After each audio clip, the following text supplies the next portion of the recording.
What's up guys, Salty here. I just bought the Comet back today, so I thought I'd do a bit of a focus on it.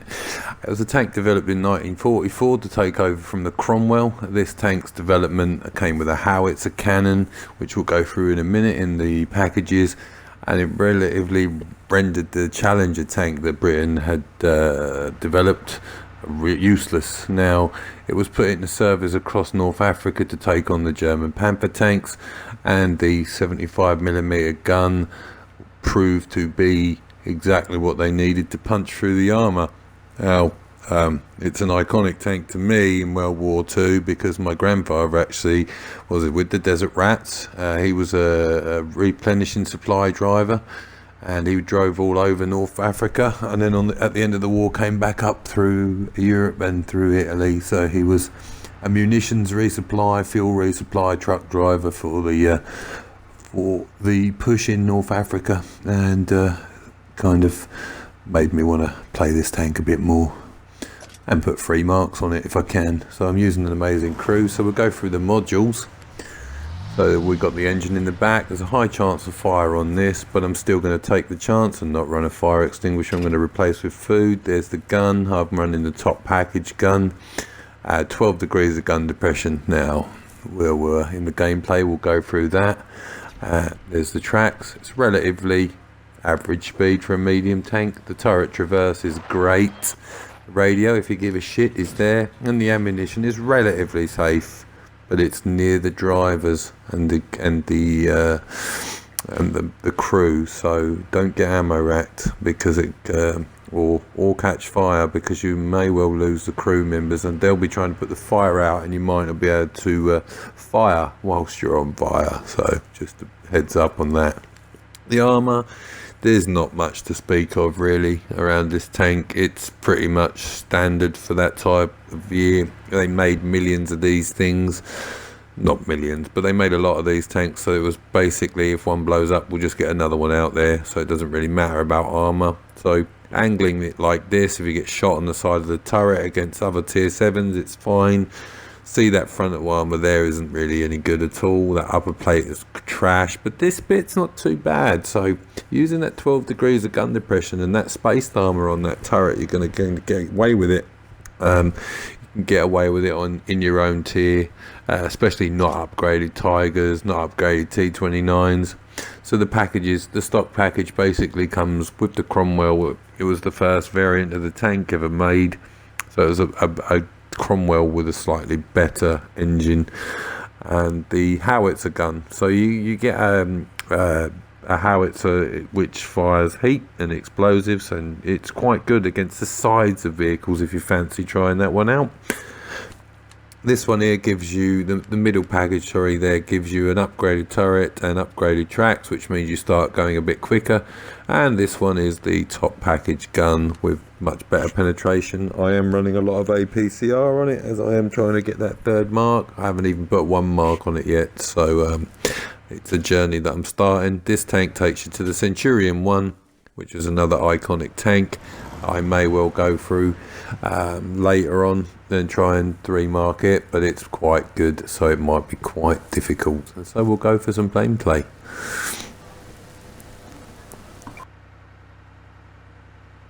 So since buying it back, we have had a tier 9 game which we won. I got 3 penetrating hits and then got taken out, but this is the 2nd game since getting it back, and it's Prokhorovka. Now we all know Prok is a great map for mediums, lights and artillery. It doesn't suit TDs or heavies in any way, shape or form. So I immediately thought, where could I use this 12 degrees of gun depression? Shall I go back round the back and go towards them? And then I thought, no, you know what? I use a couple of streamers, Circumflexus, Foch, Quickie Baby, and I've seen them play their Comets on this map, on this actual battle mode as well.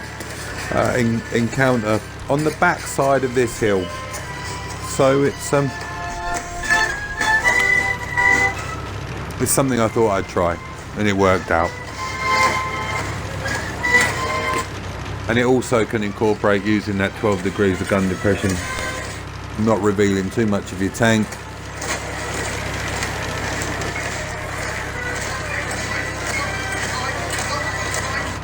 So we've got a T69 coming up here with me.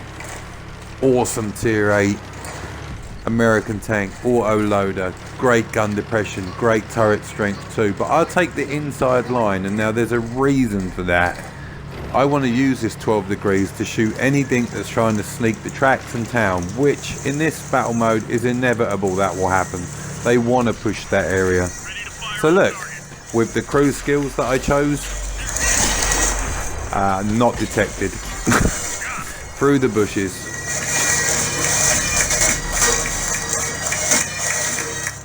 I might not have had the skill bullets in if I'd known it was a tier 6 light tank I'd first engage, but hey, Tiger 131s, they're a different story for this gun. They're pretty hard ass. So we put a few into this guy, he disappears. We still know it's there, so we'll give him a couple of blind fires. But I'm not going to take any more risks. So the T69 is a bit antsy for damage, I guess. He starts to jostle me. But we take out this tier 7 tank destroyer quite easily. Now, this is the next tank that I'm thinking of buying back, because it's another vehicle that was used during World War II. It's the I think M1 M45 French tank. I can't remember the name of it now. AMX M45. There you go.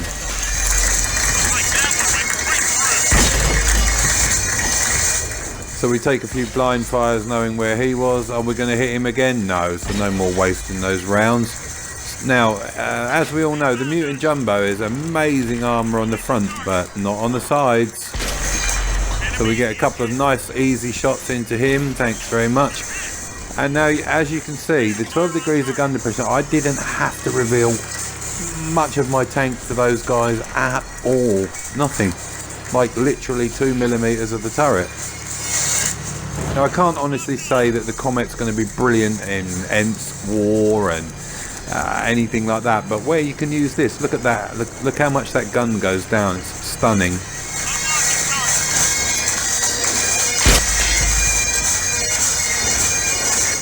The accuracy, yeah, you know, we're talking about tier 7 mediums here. You're not going to hit every damn shot you pull off, but I do get a tank sniper medal, so it means I hit more than 85% of the shots I fired, regardless of whether they penned or not. I hit them.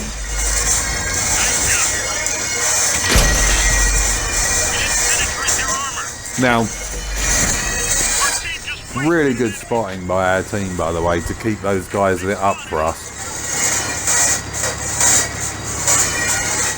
Now there, gun depression over the side of the tank, amazing.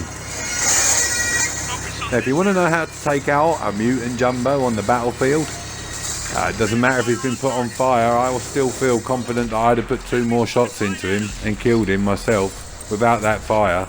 But there's his weak spot. Just so you know, if you never knew before, you do now. And this regular rounds in this gun have got enough penetration to hit and go through a Centennial T95's turret. So this gun is really good. I mean, British guns on this game are amazing, if you ask me. Their accuracy is just improves up the tiers. The penetration of the guns is amazing. The rate of fire is ridiculous.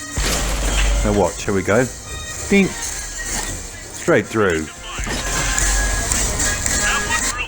I probably could have rushed this guy now, to be honest, if I thought about it, but you know, I didn't have, there was another medium there, and hell, why do I want to take more damage? Now I decide to rush him and it's a bit too late. We don't get any more into him.